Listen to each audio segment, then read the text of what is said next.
If you grew up in America during the 70s or 80s, chances are you remember the unmistakable sounds of a roller rink.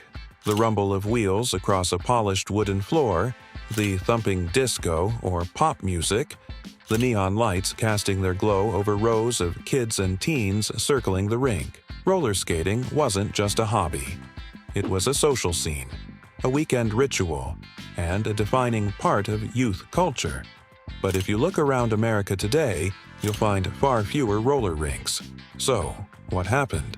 How did these once booming centers of fun and music disappear almost overnight? Let's rewind the clock and figure it out.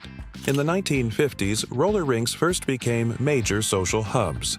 Families gathered there for wholesome entertainment. Teens went to meet up with friends, and local communities saw rinks as places to bring people together. By the 1970s, with the explosion of disco, roller rinks transformed into something cooler and more youth-focused.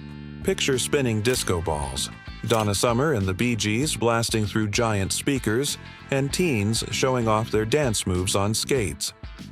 Rinks became the place to be seen, to hang out, and to flirt. They weren't just about skating, they were about belonging. But by the 1990s, the cracks started to show. Several big factors began eroding the popularity of roller rinks. For one, music tastes changed. Disco gave way to rock, grunge, and hip-hop, sounds that didn't quite fit the neon-lit, dance-heavy vibe of the classic roller rink. The culture around skating started to feel outdated, like something your older siblings or parents did. At the same time, new entertainment options exploded onto the scene. Video game arcades, malls, movie theaters, and eventually home gaming consoles like the Nintendo and Sega Genesis pulled teens away from the rink. Why go skate when you could play Mortal Kombat with your friends or hang out at the food court?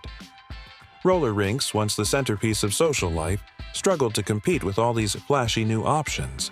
Then came the financial problems. Running a roller rink wasn't cheap. You needed a big space, constant floor maintenance, rental skates, sound systems, lights, and insurance. Lots of insurance. Liability concerns became a growing nightmare. As lawsuits became more common in the 1990s and 2000s, many rink owners faced rising insurance costs they simply couldn't cover. On top of that, suburban sprawl changed the American landscape. Roller rinks, often located in the heart of small towns or city neighborhoods, were pushed out as strip malls and big box stores took over. Old rink buildings were demolished or converted into storage warehouses, gyms, or retail spaces.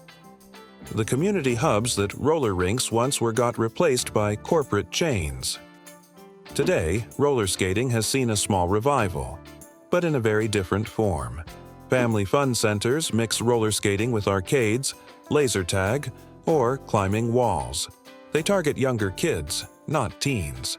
Many of these places are, frankly, kid casinos, packed with flashing lights, prize machines, and expensive birthday party packages. The raw, teen-focused skating culture of the 70s and 80s is mostly gone. There's also been a niche adult revival thanks to social media. TikTok and Instagram have brought attention to roller dancing and retro skating aesthetics, and some cities have underground skating crews that meet up in parks or pop-up rinks. But these scenes are more grassroots and niche compared to the massive roller rink culture of the past. So, what really happened to roller rinks? It's a mix of cultural shifts, economic pressures, and changing entertainment tastes. Roller rinks were a product of their time, a perfect storm of music, fashion, and social need. But as America's social fabric changed, roller rinks got left behind. They became nostalgic relics, remembered fondly by those who lived through their heyday but mostly unknown to younger generations. For older Americans, roller rinks were more than just buildings. They were memories.